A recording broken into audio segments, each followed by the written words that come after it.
All right, welcome back to OK Computer. I'm Dan Nathan Still. That is Deirdre Bosa. She is the host of CNBC's Tech Check. D, welcome back to the pod. We had a little bit of a break. I'm happy to be back. Yeah, it was nice. A nice long weekend. We had a couple great conversations on CNBC's Tech Check over the last week. One with Amjad Masad. He's the CEO of Replit. And you guys go through, obviously, what they are meant to do with their coding assistant, but who they are disrupting. And then you had Levie of Box, which was a little nice split screen, if you will, and him talking about, some of those companies that are being disrupted. Don't count them out yet. So we'll have that conversation. Also, a lot of talk back and forth. Maybe it's just because it's Davos here and there, but you have this kind of, China AI versus US AI, and you have some prominent, AI leaders here in the US saying, hey, listen, don't count the Chinese out. So we'll I have a theory on that I'm excited to share. All right. I want to hear it all. All right. Let's start with your conversation with Amjad, because you covered a lot of different topics, and Replit might not be a company that a lot of folks who are in the public markets are that focused on, but give us a quick sense of who they are, what their mission is, and really what you took away from the conversation. Well, the reason I had this conversation with Amjad now, and I've talked to him many times in the past, he's one of the smartest people building. He's really, really fantastic. But Replit is basically in this vibe coding area that's been really hot over the last few years. It's AI first coding, right? Where you just give a prompt and then, the machines build for you based on that vibe. So it's for non-technical people like you and I, Dan. Mm-hmm. And the reason I was talking to him is probably a name that people have heard more often because it's been the total zeitgeist of the last few weeks, Claude Code, right? They came out with this new product called Cowork. And I heard some things, I was reading about it, and I thought maybe it's time for me to give vibe coding or AI first coding another try. So I got onto Cowork. I got a complimentary, subscription from Anthropic because I said that I wanted to try it. And within 15 minutes of using this thing, I was completely blown away. Everything just came together. Everything that I was trying to experiment with over the last few years and just did not worked like magic with Claude Cowork. And I coded. Yeah. I told the AI to code an app called the Evadometer using Cowork. And it's this app that basically, scans earnings calls for spin. And it's quite mathematically quantified in a way. It looks for certain hedge words. It tells you how you go through it. So, it's fairly reliable. I didn't just dream this up. I used the AI to help me know what to look for spin. So I posted this. I said that I had been Claude pilled, and Amjad came back to me and said, why don't you try something with Replit? So he challenged me to use his platform. And I thought, okay, I'll try. But I was a little skeptical because I had tried Replit before as well, including for my son. And we hadn't really got it.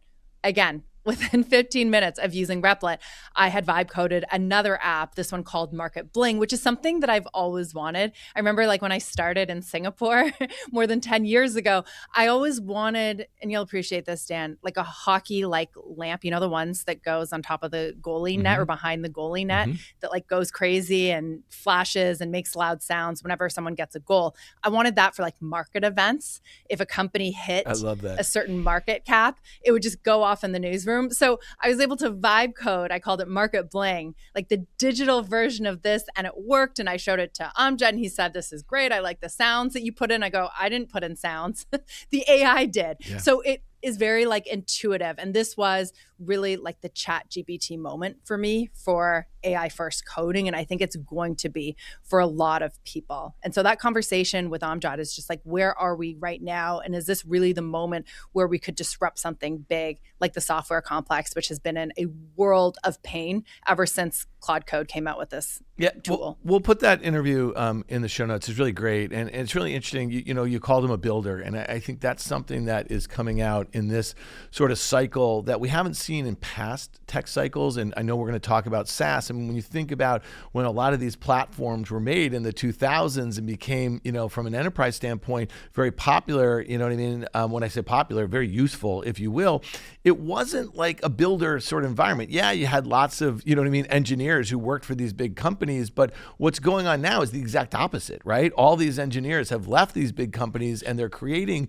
tools, right, that are going to be be very useful for a whole host of other people, and obviously enterprise too. And I also think it's interesting that people are talking about where's the revenue, right? And so how do you monetize this sort of stuff? And Sarah Fryer, CFO of OpenAI, I think she was out over the weekend talking about the pace in which they are, growing their revenue equal to that of compute, and that's great. But what are the use cases? Who's going to pay for it? And when you talk about Replit's product or Claude's, that is going to be a subscription fee, or they'll figure out other ways to right? Or how do you see that? Or how does Amjad see it? This did bring up a huge question for me, right? Because when I was using Claude Cowork, when I was using Replit, it just is using enormous amounts of compute. I mean, you can see the agent. It tells you the steps that it's going through. And I was thinking to myself, like, wow, this is just wild. This must be costing Replit or Anthropic on the back end so much money for me to run these goofy little apps and create them. And I'm making all of these tweaks, and I became addicted. I was using it all day long. I still am.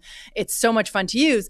But I asked Amjad that. I was like, how do you justify that sort of cost? Because the core plan that, Replit has is $20 a month. And even, the highest tier on Anthropic is $100 a month. And I imagine I was burning through that very, very quickly. And I think it's this $1 trillion question. Does the infrastructure build out justify, in this case, yes, but do the costs become lower? Do you have more of that compute on the edge? How does that all shake out? I spoke to someone recently who's building in this space a totally new kind of computer to deal with these sort of efficiency questions. But that was something that came to mind when I was experimenting heavily with these apps.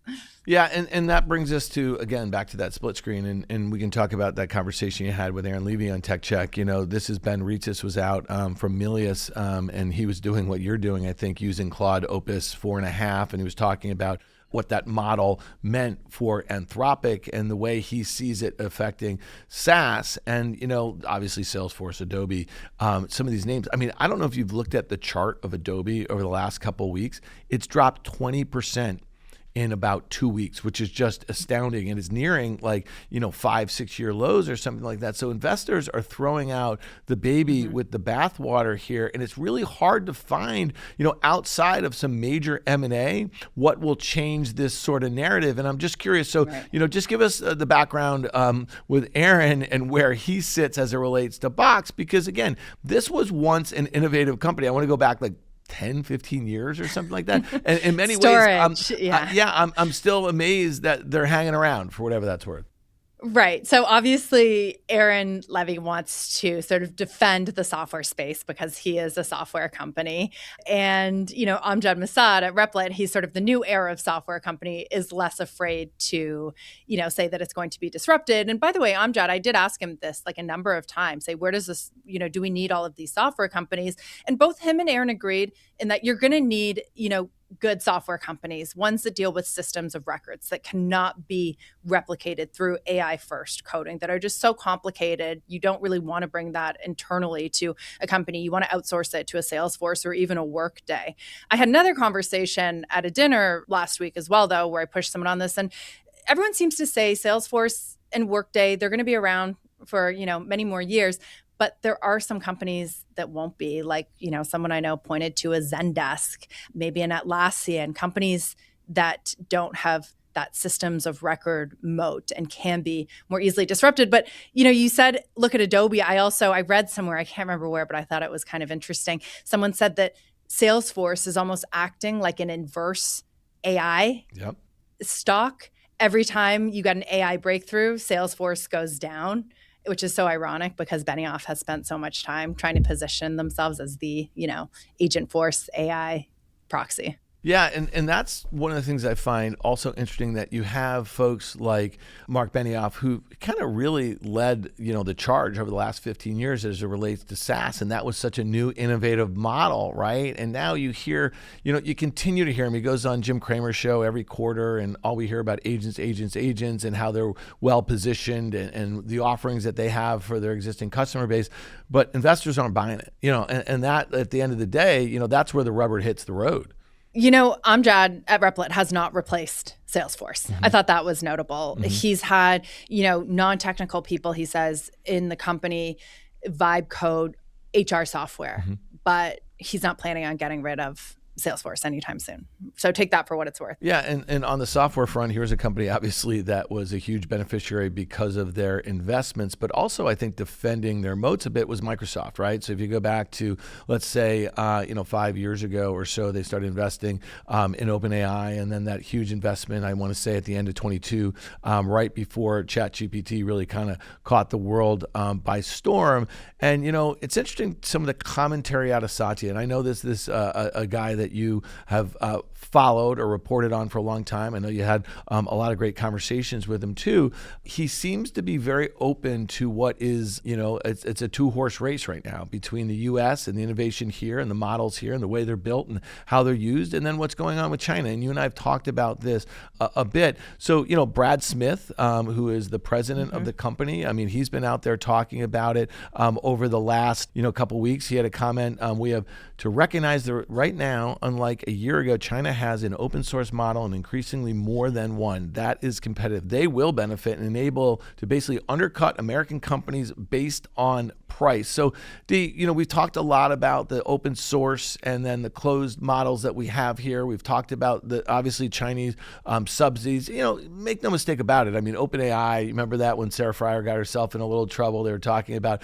government backstops. I mean, we're not going to let these things go under. There's going to be a whole host of things that we do to kind of enable continued innovation. But the whole idea of these open source models and this idea that the Chinese are going to be looking at like a digital Belt and Road and try to get their models embedded, right, in places where adoption has been slow because we're just not focused on it. But that is going to be the next leg, I guess, of this battle. So speak a little bit from your perspective, and I know you spent a lot of time in Asia and you're following tech very closely. Is this something that's rhyming a little bit to times past as far as this two-way, battle with the U.S. and China? Okay, a few things there. Microsoft also put out a report about a week or two ago showing the global adoption of DeepSeek, the model, and it's pretty astounding. In places like Russia, even Europe, Africa, DeepSeek is gaining huge adoption because it's good enough and it's cheaper. So that's not something that we typically talk about. And for Microsoft to put that out there was interesting too. It's part of this trend where you see a lot more American CEOs and founders and executives talking about this China threat. You mentioned Brad Smith and Satya Nadella, but I think it was just this morning, Mark Benioff at Davos talked about Chinese models and Chinese hardware. And then, of course, Jensen Huang is sort of like the OG here. He's always talking about the Chinese threat. So here's my theory, too. It's a convenient talking point if you want the government to get out of the way. If you want Washington to clear the way, I mean, you can talk about Chinese subsidies. You can talk about the central planning. That gives them an advantage when it comes to compute, data center building, AI infrastructure that we just don't have over here, right? There's starting to be real pushback against the data center build out. You have it at the local level, the state level, less and less the Washington level, but you start to see these CEOs like appealing directly to Washington saying, if you don't clear the way, if we don't get the energy needed, the compute capacity needed, China's going to beat us. And on the flip side, China's been doing a similar thing. There was this AI conference a few weeks ago, and you had an Alibaba executive, I think he's in charge of their AI, saying essentially, we have such a small chance of ever catching up to the US. They're just so much far ahead of us. We know that's not true. But the idea, my theory, is that he was saying that because he wants to scare Beijing and say, listen, don't restrict us from getting those advanced NVIDIA chips because we could fall behind even more. So I think there's a bit of posturing going on both sides. Last point I'll make. Last year was all about the model, China catching up on model capacity. I think this year is going to be all about hardware. And there's some really interesting things that China is doing on the hardware front. And that could even be more consequential because it means that they're like totally self-sufficient and models could just take off, even the ones that are already competitive with the West. Yeah, and it's interesting that you make that point is like Jensen has gone back and forth, not back and forth. He's been very steadfast, actually, that, unless we get their technology out into the world, the Chinese have the ability to kind of, innovate on their own and get their models out quicker. We rather have them on our platforms. And, this also speaks to, what we've been discussing a lot. I mean, here's an article in the FT, NVIDIA suppliers halt H200 output after China blocks chip shipments, right? So you have a lot of the model makers over there, and they're quietly saying, hey, listen, we won't be able to innovate unless we can get access to this chips. They are doing it, and you just said, at cheaper cost and, these big clusters and the like, but now NVIDIA is not getting the thing that they want, okay? And as the trade war kind of gets kicked back up, and you and I were recording this, Tuesday afternoon, where markets are actually having a difficult time because, all the trade threats that, the president is putting out there, not just to our adversaries, actually primarily to our allies, this is something that I think investors in NVIDIA are appreciating, if you think about it right now, that, maybe this Chinese market is not what a lot of folks had expected it to be if we got these got these export curbs lifted. So curious where you shake out on that. Too little, too late. I mean, I think that we underestimate what the last few years of those export controls has done and how quickly Beijing can move. I mean, do you think the Chinese is ever going to just say, okay, we'll welcome NVIDIA back in and you can start building? Yeah. Those could be taken away. We know about the president as well. He could take them away at any moment, use them. Chips are the new leverage, right? And sort of global trade wars. So the last few years, they've done really a pretty remarkable job building up not only like the OGs of chip making, like the Huawei's and the Cambricons, but there's, this younger upstart cohort called the Four Dragons that are going public in Chinese markets, both in China and Hong Kong, raising billions and billions of dollars. They could do some interesting things this year too. Yeah, no doubt. And a lot of those companies, like you said, I think there's dozens of expected IPOs, in mainland China and Hong Kong and Singapore. So it'll be really interesting to see how, market participants receive those. And, the last thing, I'll just say this and we get out of here, but, when you think about this trade war, right, you think about China in general having the cheapest cost of capital, cheapest cost of energy, right? And you think about what we need versus what they need from us. We need them to buy our soybeans. We need to have access to their rare earths and their magnets and the like for some very important industries, right? And we think we have all the leverage with NVIDIA's chips, but does it really matter at the end of the day if the Chinese are willing to subsidize, and basically give them that cheap cost of capital so they can kind of buy Huawei chips and create clusters, that sort of thing. So again, it'll be really interesting to see how this plays out because, President Xi and President Trump are supposed to meet in April, and we supposedly have this détente right now, but it seems like a lot of the leverage is in the Chinese hands right now. It's certainly been shifting, and that's been the point, right? They want to be self-sufficient. The last few years has shown what happens if you're not, for both sides. And that's why, the U.S. likewise is building up a global champion in Intel so that we don't have to rely on Taiwan, a place that's very close to China. Right. Could be at risk. And by the way, as we're recording, I'm looking at the stock at $50. The government took a stake, I think, in and around 20 over the course of the summer. And if it was about manufacturing, if that was the sort of idea, well, in the last 6 months, there is no obvious, sort of indication that they're making any success on the manufacturing front. That's going to take years, and they're not going to have, competing chips. They could be. I hear they're getting closer and closer. Intel could still surprise us. Okay. Well, You're skeptical. I'm just skeptical. They've had no success in manufacturing and some of this data points that we've gotten. But the fact that you're hearing it, I think it's great. And I hope you'll come back and we'll hear more about it. All right, Dee, I really appreciate it. We're going to put your tech check videos. They're excellent with Amjad and Aaron Levie. So we appreciate you being here. I'll check you next week. Thanks, Dan.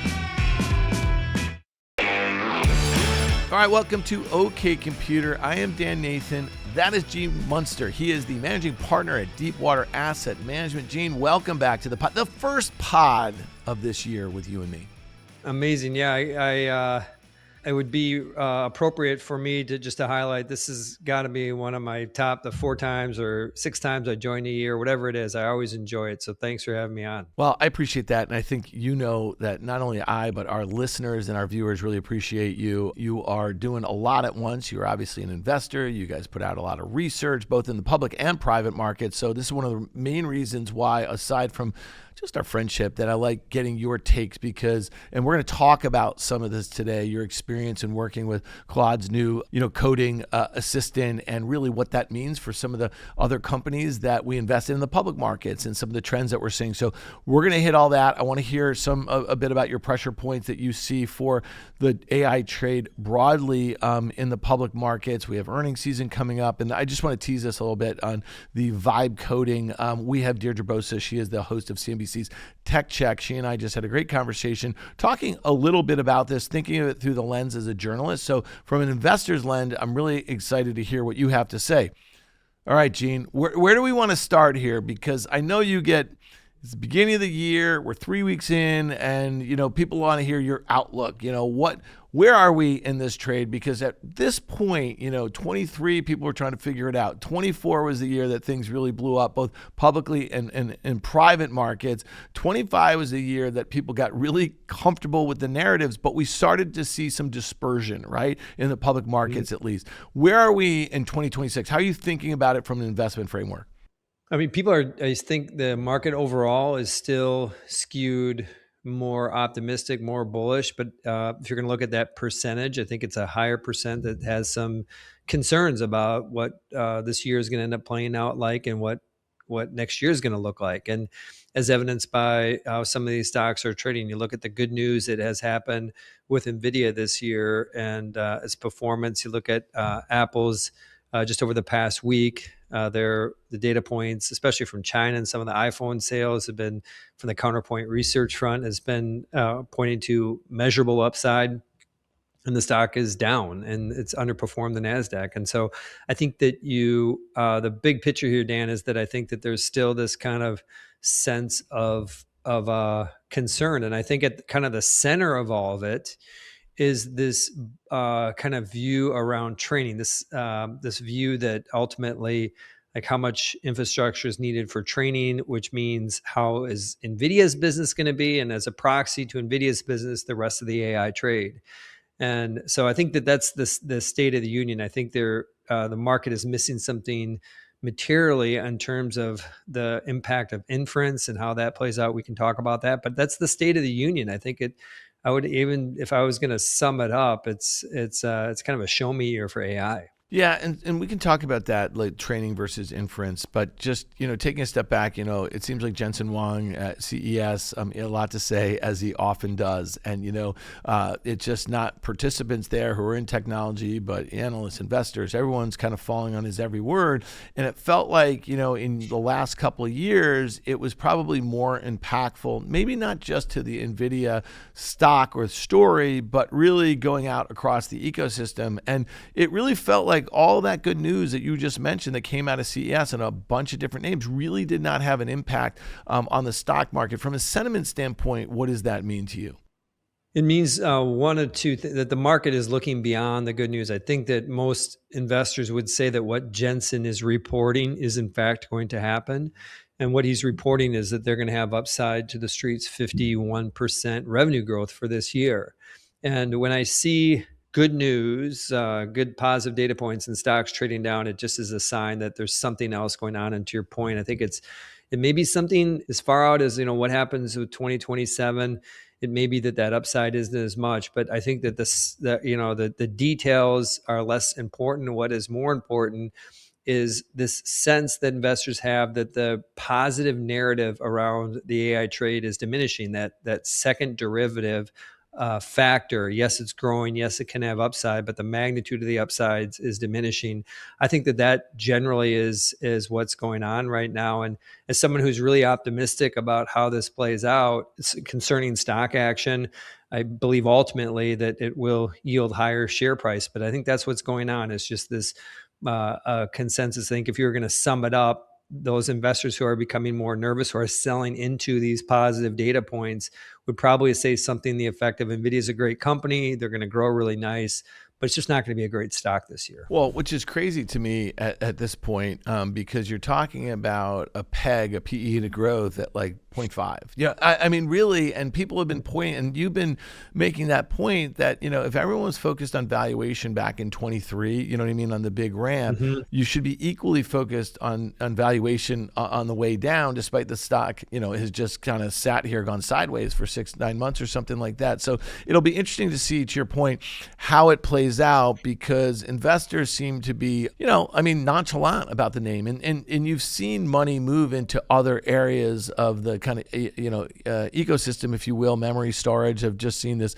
huge ramp. And it's not too different than what we were hearing or seeing out of NVIDIA 2 or 3 years ago. There is tremendous demand. There's not a lot of supply. These companies have pricing pressure. And it doesn't even need to be that you see some sort of meaningful downtick, but you just actually normalize it a little bit, right? And that's when the stocks, have the potential to come in pretty hard. So that seems like a mania. I'm still waiting for the fever to break there. And just in on the memory side, the fever on the memory to break? Yeah, I mean, listen, once you get, and we know it is. It's Micron, it's SK, and it's Samsung. Those are the three companies that own memory, right? And normally it is. But by the way, I just want to make a point that 6-9 months ago, 12 months ago, those were in the doghouse.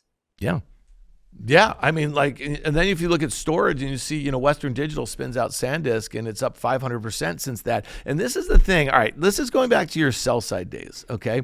And, you talk to some of the smartest investors out there, but on your side of the fence as an analyst, you got to speak to a lot of the executives at the companies that you obviously covered. And so when you think about this, you think Western Digital spinning out this SanDisk thing. SanDisk has been public, it's been private, it's been internal to, other companies or whatever. How did everybody miss this story?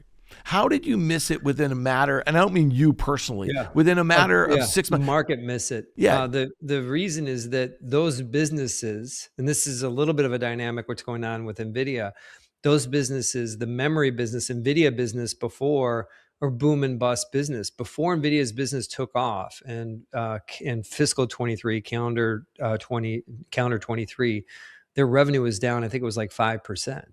And so you have, that's the way you miss it, is that you basically believe, and that's, I think, how people will miss NVIDIA this year, is that it was very clear that all the good things that were going on the CapEx side were going to benefit these smaller players. But the market just was sending signals that the investors didn't want those stocks because it was boom and bust. Yeah, I mean, the thing about a SanDisk is it's up 800% since September 1st. It's up 87% on the year. It has a $65 billion market cap. And you could say this is crazy. It still trades at under a market multiple on a PE basis and on a price to sales, relative. And again, this is a hardware company, right? But relative to, some of these other names trading at under 5 times sales. So people are looking at this thing and they're looking at the supply demand dynamics. They're looking at the valuations. They're obviously looking at the pricing power they have. And a lot of folks have not been following this story and they're just kind of piling into the next thing. So to me, you've seen rolling sort of interest in different parts of the ecosystem. And this one feels like the last bastion. But again, it'll be interesting to see. These things can go, this bubble can inflate much longer than any of us would expect. Yeah, I want to just give some perspective on this. Okay, we've established where the psychology is, and we've established where the valuations are at.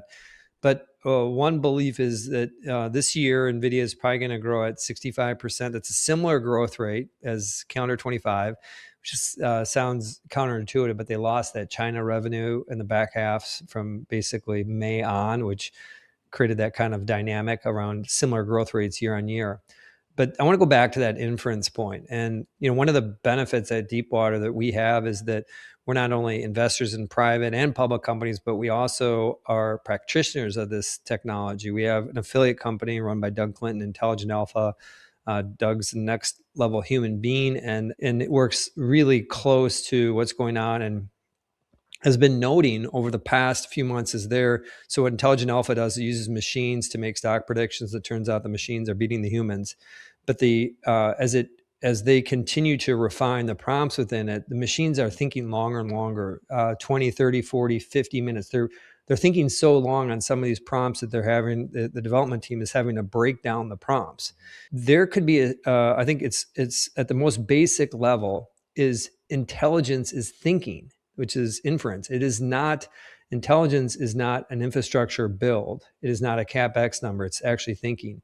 And we have a belief that the inference market can be thousands, hundreds of thousands of times bigger. I mean, that seems out of touch with reality, but this could be a much bigger build out versus what I think investors are at today. So when I think about all these dynamics, what's going on with memory, what's going on with NVIDIA, there's a central question, which is how long do I think that the parties are going to keep going? And I'm buying this view that Jensen has that inference is going to be significantly bigger than training. All right. So that's something that I think has been appreciated by many because you get all these models trained up, right? And sooner or later, then you just have to update, you know what I mean? Like whatever it is, you know what I mean, that exists out there. Now, obviously, they're going to continue to Let improve. me jump in. It's not just update the hardware because every probably 4 years, you're going to have to update those GPUs, but actually the size of that brain to do more of the thinking.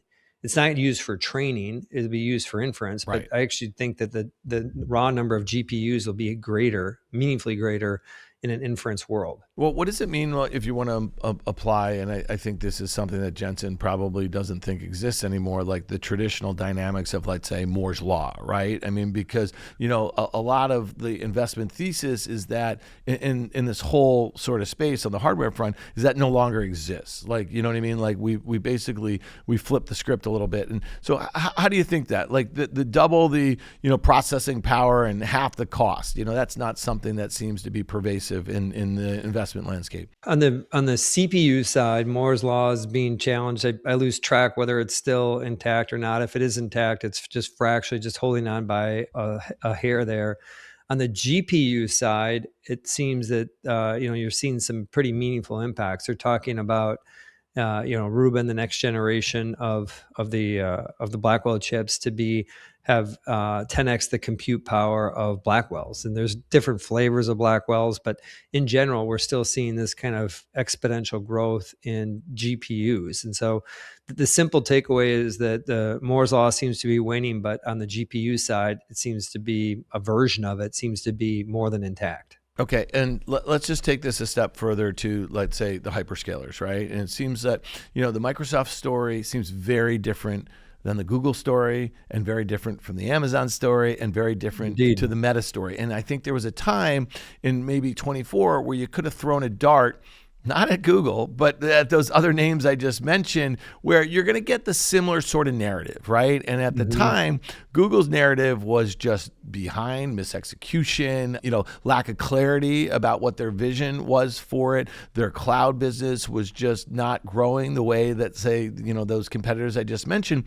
So how is this, if you think about those sorts of names, there is a bunch of dispersion right now. I mean, Google's running away with it and trading near all-time highs. And then you have a Microsoft that's down at least 15%. You have Amazon that's down at least 10%. You have Meta that's down, maybe close to 20% or something from those recent highs. So investors have hit like the kind of pause button on the major early beneficiaries, and they seem to be loaded up into Google. Just give me a sense for how you're thinking about this, maybe in the first half of this year. I think that there's a question about how investors want to approach this. If you want to approach something that's a little bit more messy, that is generally in the right zip code, maybe not the house that is the most sought after home, but in a good neighborhood, I think something like Amazon looks really attractive because I think it's largely been kind of dismissed by the AI trade. I mean, their opportunity around AWS is nice, but it's still a small part of their business. And this agentic commerce part is more or less to, once they figure that out, it just kind of keeps pace with what they're doing. So the reason I just mentioned that is I just want to highlight of those kind of the three that have been under pressure: Meta, Microsoft, and Amazon. I think Amazon, if you're doing some dumpster diving within kind of the Mag 7, I think that's probably the most attractive one. I think that if you look at the but we don't own Amazon. I mean, if you want to know how we feel about things, we own Google, quick recap. I joined you in early April after Eddie Q said that the number of searches in Safari went down for the first time. I was very negative on Google. When they reported their June quarter and their search numbers beat expectations, we 180'd it and bought the stock. We're still believers that this is going to be a great year for Google. I think this is going to be the top performing Mag 7 for the entire year. And just to take your question and add a little bit to it, I've made a distinction. I've never done this before, but I have a top pick for the first 6 months, which is Apple, and then the 12 months. So those are the two that I'm focused on. If you want to, Google in particular, it's just remarkable. The biggest piece is just what they've done with culture and how that's impacted their products over the last 6 months. Well, let's actually take a look at those two names, because both of them seem to be to some degree attached at the hip from a growth standpoint as it relates to distribution of their products, right? So if you think about Apple, they're going to reintroduce Siri, in June at their WWDC, and they've already just kind of, at least announce and show it off, and maybe it comes in the new phones that come out in, in the fall, that sort of thing. And so when you think about what they are paying to license, Gemini technology and infuse it on their devices and the like, we obviously don't know what that's going to look like. We have some experience dealing with Apple Intelligence and OpenAI and ChatGPT and the answers, but it's a pretty unremarkable sort of experience. I think you and I can agree on that. Just this weekend, I was comparing Grok, ChatGPT, and Siri, and it is disaster. I just have to say, I'm a believer that they're going to get it right. Yeah. But it is a long way they got to go. It's bad. Yeah. Part of it is that I think the voice component of, GPT and, the other ones that you might be messing with are probably like the least important thing that I'm focused on when I'm using them. You know what I mean? Like the conversation stuff. I mean, oftentimes I'm in a place where I can't even listen to what the response is. It's more something I'm tapping out, whether it's on my, laptop or phone or something like that. And so, Siri, obviously, it's got a very high bar relative to all that we've been getting used to over the last few years. But I mean, ultimately, and you've been saying this going back, a year and a half or 2 years when they launched Apple Intelligence, they will get it right and they will have the distribution, and maybe playing catch up won't be a bad thing because they haven't spent hundreds of billions of dollars on infrastructure spend and R&D and the like. And so it sounds like you're still in that camp. Yeah, they have more time. People aren't getting rid of their Apple products. There's no real big competitor when it comes to devices out there. We're close to what's going on the device side in AI through our venture business. And there's a lot going on there. And it's going to be really hard to compete with Apple and OpenAI. And so I think they got more time than people realize.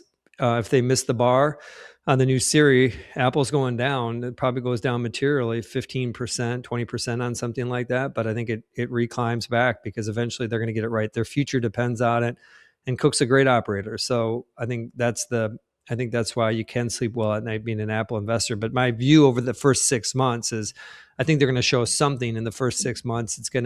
It's very simple. They don't have to show a big business. They don't have to talk about iPhone. All they need to show is competency. That's what Google did when they showed Nano Banana. They showed competency in image. I mean, it's just as bizarre as that was. They showed that they had the chops. Apple still hasn't had that moment. Yeah. But again, I mean, you're saying for this first 6 months of the year, I mean, we don't have WWDC until early June. And wouldn't you be surprised if there's anything that they put out there from a product standpoint as it relates to an upgrade to Apple Intelligence or just kind of a whiff of something that's going to be coming? I mean, they probably need as much time as they can to get that in front of developers, when you think about it in June.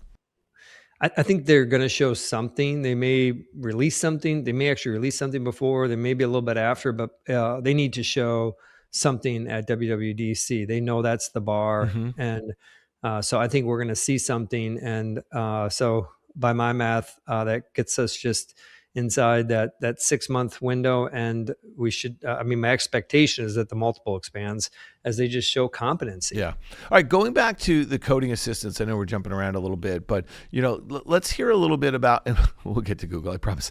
The reason I mentioned this, I want to stick, coding assistants and then think about Apple and services. Okay. So let's say these, they continue to just really increase in performance and your ability for anybody to create an app. And this is something that Deirdre and I talked a little bit about. Wouldn't you think that is not too dissimilar to when Apple opened the App Store and you saw this app ecosystem just explode, right? So if you have the ability to create apps very cheaply and put them in a distribution channel with a device that actually has the capabilities from a hardware standpoint, then couldn't this be a huge unlock for Apple, much like it was that's going back 15 years of the App Store? Absolutely. I think that the faster you can build apps, the more apps you'll have, the more shots on net you have in terms of winning people over. Effectively, that's what happened with the phone. It became a phone to a computer in your pocket. And specifically, the App Store allowed you to have these millions of different versions about what exactly I want that duck calling app on my phone. So yes, this is a big deal. I think one of the wonders of what's happened the last 3 years has been the narratives change so fast month to month. And of course now this Claude, and I want to put some context around why is this so important? You talk about the benefit potentially to Apple, but even kind of beyond that, what Anthropic essentially has shown over the past few days with their new coding assistant is that they can make coding even appealing to an average person. Now, I mentioned that this intelligent alpha, I mentioned Doug is in the lab. I mean, he's just geeks out on this stuff. And talking to him this morning, he spent the weekend with the new coding assistant. And he said that he's probably in his late 30s.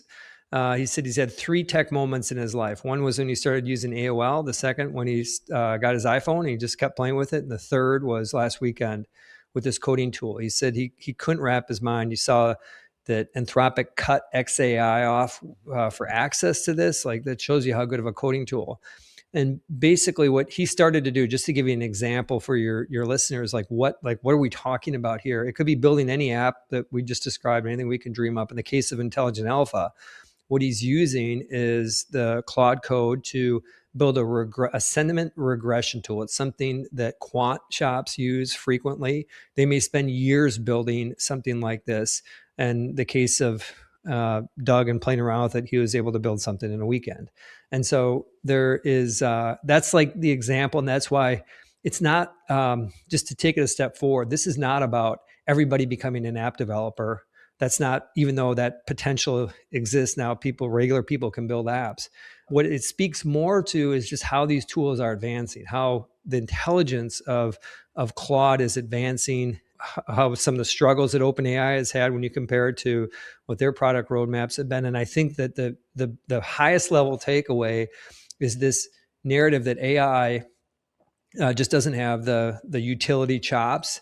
I think if you look at what's going on with Claude Code, you'd have a different view. All right. So, but that goes to an important question and something that a lot of folks who are skeptical as far as, where we are is from a sentiment standpoint, where we are from a valuation standpoint, specifically in the private markets too, because they seem to be, whether it's Anthropic or OpenAI, raising money at just they're skipping last year we saw OpenAI at 200, then 400, then 750 is what they're trying to do, whatever the hell it is, 250, 500, 750.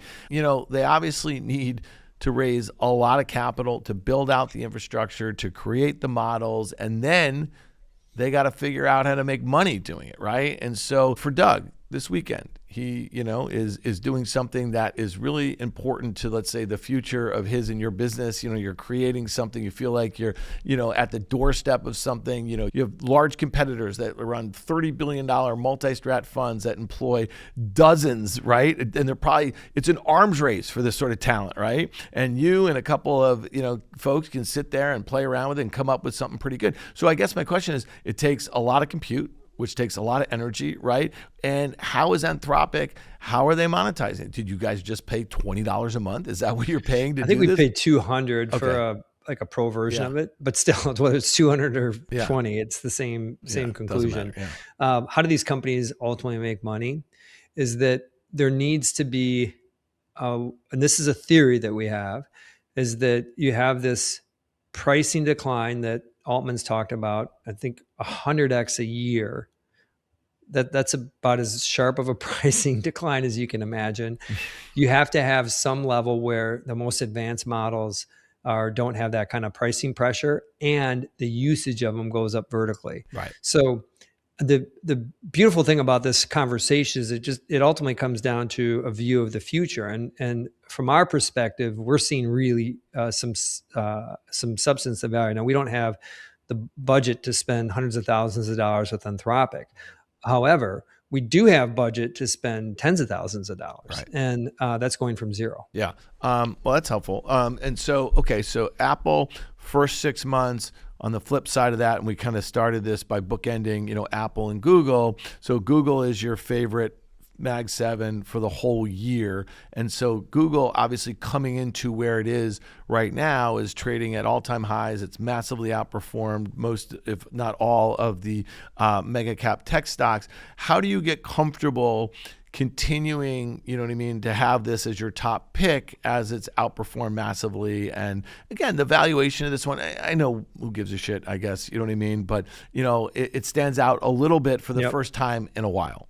Well, it's the back to what we think the revisions are going to be. And so last week, Brian Baker, who I work closely with, did a study of 400 prompts and looked at the ad coverage on AI overviews and AI mode. And the essence of this is, I'll cut to the bottom line, is that it's likely that they're going to nicely exceed the search numbers this year by more than what the Whisper numbers are. So for this year, for calendar 26, the street's looking for 12% search growth. I think that it's probably 14% plus. That might not seem like a big difference, but the Whispers are 12.5, 13. I think it's going to be 14. So that's one piece to it. And then on the cloud side, I think there's upside relative to even what was announced with Apple. I mean, Apple announces this deal with Google, with Gemini, to power the new Siri, their new Apple Intelligence. Apple stock goes down, and Google and the market was, I think, flattish to down, and Google over a 2-day period was up 3.5%, 4%. And that's because, so I think that some of that gets priced in immediately, that people recognize that they're going to be spending, Apple's going to be spending a lot with Google Cloud. But to answer your question, I don't think all of that's priced in. Yeah, the coverage, I'll just give you one little teaser. You can check out the note. But on the AI mode side, so AI overviews right now, it's coming up on almost 90%. There's some form of an ad now. It was about mid 80s. Last quarter was like 15% 6 months ago, and they're still rolling it out to other countries. AI mode, which is a different sleeve of that. The number of ads, percentage of ads, is just over 10% right now, up from 0. So there's just room where they can just keep. This is what Meta did. They just kept rolling out reels and just cranked up the ad coverage, and then you saw ad growth go from 15 to 22%. Google's going to do the same thing with AI mode and AI overviews. I will say this, in a browser, though, it is a confusing experience between overlays and AI mode. I agree. I don't even know what AI mode means because you just gave me an overlay. You know what I mean? And then the flip side of it is if I'm using the Gemini app or I'm going specifically to Gemini, it's a much better experience, by the way. And So back in April, the way I described what's going on at Google is an 8th grade high school experiment gone awry. And the reason is because they basically have 3 panes or panels or displays they have kind of all coming together, and it's just a hodgepodge like you described. And that's the beauty of a chatbot, is it's very simple. What I didn't realize at the time was that when you have 2.5 billion people using a product every day, they are trained, even though it's messy, they may not know what's going on, but they're like trained to use this. And what's going on now, and Sundar has been talking about this for 6 months, but the average person may not use GPT, but they are understanding you can get more now. You can get better answers, and that's actually creating more searches, more prompts. So even though it's still a high school experiment gone bad, the results page is a total mess. There's more people hitting that page, and just like the infinite monkey theorem, they're going to hit those ads eventually, and that's what's going on. That makes sense to me. I feel like as disappointed as people were about the 23 rollout of Bard than Gemini. They're on the bring me back. But on the opposite side, they're that excited about everything. You know what I mean? I'm nervous about where, the stock is. It's up over 100% in like the last 6 months, 110% or something like that. I'm nervous like that piece. But I also think that they've got some big levers still to pull. Yeah. It kind of reminds me when Meta went from $200 to $400 to almost 800. I mean, there's still these kind of crazy moves. Yeah, and just real quickly to put a pin on this, I mean, Google expected to see a slight deceleration in earnings growth year over year from 11%, 25 to about 9%. I know that you think that is going to be revised higher, and that's probably one of the things that makes you feel better about owning the stock here. Revenues expected to be flat, 15% year over year, and then you have margins that are actually expected to go down, the gross margins, and so like that's something that, as far as narratives are concerned and valuation, like shouldn't that be slightly concerning? Yeah, I don't have a good answer why the street's expecting margins to go down. Maybe there's some like investment period or some of the CapEx from before. Don't have a good answer on that. That's an important topic. I still think in the world we're in, revenue, if you're going to put the two of them together, revenue is more potent than margins, assuming that it's not that big of a change. Yeah, and I guess the other thing I would just say is that it's trading about 29 times earnings in fiscal 2026, right? Which is expensive for this company on a relative to itself, but also relative to that earnings growth. So for whatever that's worth, I mean, that's the one way I look at this thing right now. I think the sentiment has flipped too far the other way, but who knows? All right, we got to hit Meta, because this is one where the sentiment couldn't be worse. The stock's down about 23% from last year's all-time highs, and this is one where the flip side of it, people have been talking about relative valuation to its peers in this one for, a couple of years, well, many years actually, and, it's never been more pronounced as it is versus expectations right now for this year. 11% expected earnings growth and 18% expected sales growth. And in this situation, you have gross margins that are basically to be flattish, down like 2% or something like that. How are you thinking this? And does it matter that the stock is down that much and the valuation shades very cheap to its peers and actually below a market multiple?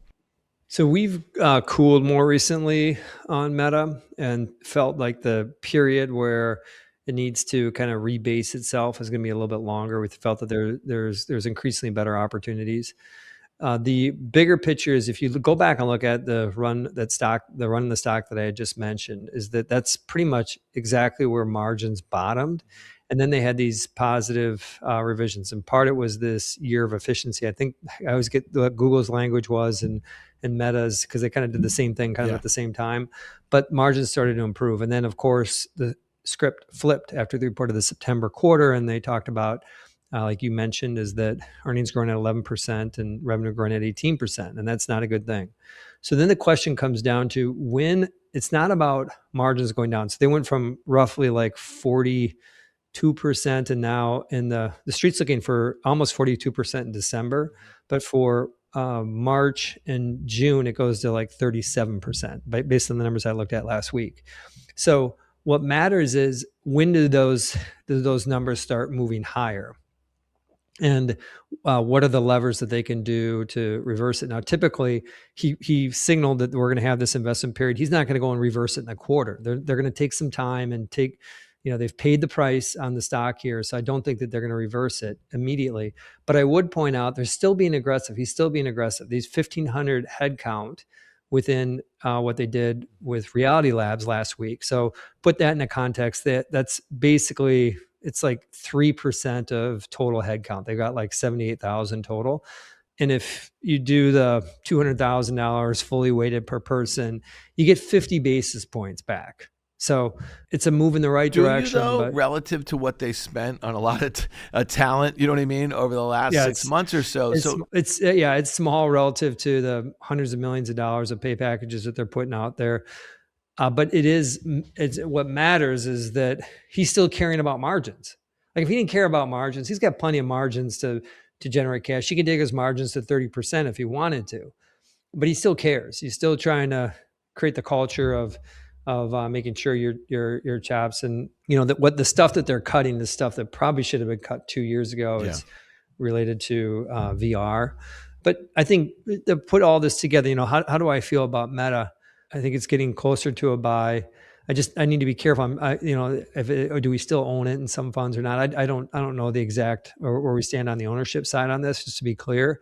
But I do believe that this stock will have a day where it returns. Yeah, I'm with you there. All right, last one. Let's just hit Microsoft, because I actually think in many ways this is one of the more important ones. Obviously, their build and their capex is something that's been very, closely tracked now for years. And despite the fact that they didn't have to spend all the money training the models, they had the benefit of it, right? And their ability to build out Azure and then take the technology and kind of weave it into, some of the products that they're selling. This stock trades poorly. Just to be very clear on it. And it also seems like Satya Nadella, of all the major CEOs, is one of the most cautious about whether it's a bubble and the spending and the competition with China. And I mean, I feel like every week That's a change though too. I agree with that. But I mean, a year ago, you get on the conference calls and it was just a barrage of positive AI comments. So his tone has moderated and the stock has kind of followed it. Yeah. And one of the things, I don't know how closely you look at charts every once in a while, but if you go back and look at the quarter that they reported, I think in late July, early August, the stock had a huge gap to all-time highs. It was up like 8.5%, and it opened on the highs and closed on the lows, and then it saw the stock go down another 10% over the coming weeks, and then into that last quarter they reported, late October, early November, the stock had a huge gap right back to those prior highs from the quarter before, and then opened on the highs, closed on the lows, and here we are. We're down like 18 or so percent from those levels. So there's something that investors got a little cautious about. Maybe it was as good as it gets sort of thing, and then you overlay a little bit of Satya's tone, and then you also just see report after report. You're not seeing a lot of uptake in the cross sell of these products within Copilot and like. When we talk about the three of the Mag 7 that have struggled, we mentioned what happened with Meta around margins versus growth, and then the Amazon and Microsoft conversations are pretty similar. It's about, are you doing enough? Like, how's that going to impact? Of course, AWS is easy. Of course, Azure is easy with Microsoft, but beyond that, and I think that this, we talk about things moving and the narratives changing on a month-to-month basis, is that if you're not in this and talking about doing dramatic things and making dramatic progress, I think investors are starting to ask harder questions. And whether it's the uptake of Copilot through some of the Office products, whether it's a Microsoft, their tried and true partner, there's still some questions about where does OpenAI fit into Microsoft's future. Microsoft's doing things with all the other models now. And so I think at the most basic level, the reason why it opens at the high is because the numbers are better than what people thought. And then I think the people who are long-term holders sell into that strength and continue to sell because they have this open-ended question. Your real question, which I haven't answered yet, is like, where does this ultimately go? Like, where does Microsoft, what kind of benefit? I think Microsoft's going to still be in a great place. We don't own the stock right now. I want to own the stock. I'm an advocate to get it into our funds because ultimately that they're going to find ways. I talk about this intelligence piece. They own the Office work. Like, this is their customer. Like this, like if anybody can crack the code on this, or has an opportunity with distribution. When I get off this call, I'm going to go work on a PowerPoint for a presentation tomorrow. And I will not hit the Copilot button on the PowerPoint because it puts junk back at me. Yeah. But I want to hit it. And as soon as they fix that, then I think that's when the adoption starts to uptick. And I think investors get more confident that they got a longer term AI story. Do you feel like you have a different experience with Gemini within their productivity suite? I haven't used it enough. I use it for like emails and summaries and some responses, but don't have enough experience, but just still feel that Office is still tried and true. How do you feel about that experience with Gemini across the products that you use from them, assuming you just mentioned, you use Office and the like, so it's a different experience? Because I know that Google, I read it over the last couple of days, they're rolling out this new, capability from Gemini, how it works within, it's more personalized with your Gmail and some of the things that you're doing with YouTube and the like. Yeah, what you're describing is exactly what Google's doing, exactly what Apple talked about, is talking about the new Siri doing, is adding a personalized layer to AI. It's powerful. I have played around with that, haven't found it to yield. I mean, like my acid test is try to find an obscure document in my emails, my Gmail. And I use Gmail as my backbone for and it's still, I mean, it does a much better job than Apple does in looking through emails, but it's still not the gold. I don't think it's near what it potentially could be. the software world, I mean, just for another pod here, but what's going on in software is like the dynamics, the two forces in play. One is related to seat growth and how does AI impact hiring of some people who use those. Does ultimately seat growth go down? And then the second is software just totally redone? What we talked when we were talking earlier about Claude Code and what Elon talks about with macro hard, like that, the idea that there's just going to be a sea change. So when I think about, again, come back to the utility, we can't have that conversation if AI doesn't stand up and have utility. But if it does, I think let's talk more. I don't want to get ahead of ourselves on the software conversation, but there can be a lot of changes that could happen there. Yeah, I'd love to have that conversation because I'm looking at Salesforce and Adobe, and just in the last few weeks, both of those stocks have literally fallen 20% in what feels like a straight down. I'd love to get your take on that. Let's do another pod. So just to recap a little bit, first 6 months of the year, Apple's a top pick. For the full year, Google is your top pick. You're looking for an opportunity to possibly buy Meta and Microsoft. Is that fair? And Amazon is kind of one of your sleepers throughout the course of this year, and has actually held up better than some of the other names I just mentioned, other than Google. I would describe Amazon's I just want to own a really good company and go to Vegas with it kind of a thing. I think I'm not sure what's going to get it to really capture people's attention, but crazy things happen. Yeah, and then lastly, the bigger the disconnect between what you think of the fundamentals at NVIDIA and the potential for upward revisions and the stock price is, the more you like it that much more. Is that fair to say without putting we like it and we own it. Okay, awesome. And let's do that pod because I'd love to get your take on what's going on in the software space, because it feels like it's a little baby with the bathwater, and there's probably some decent buys in the space. So Gene Munster, Deepwater Asset Management. I appreciate it, man. Thanks so much. Thank you. Right back at you. Thank you, Dan.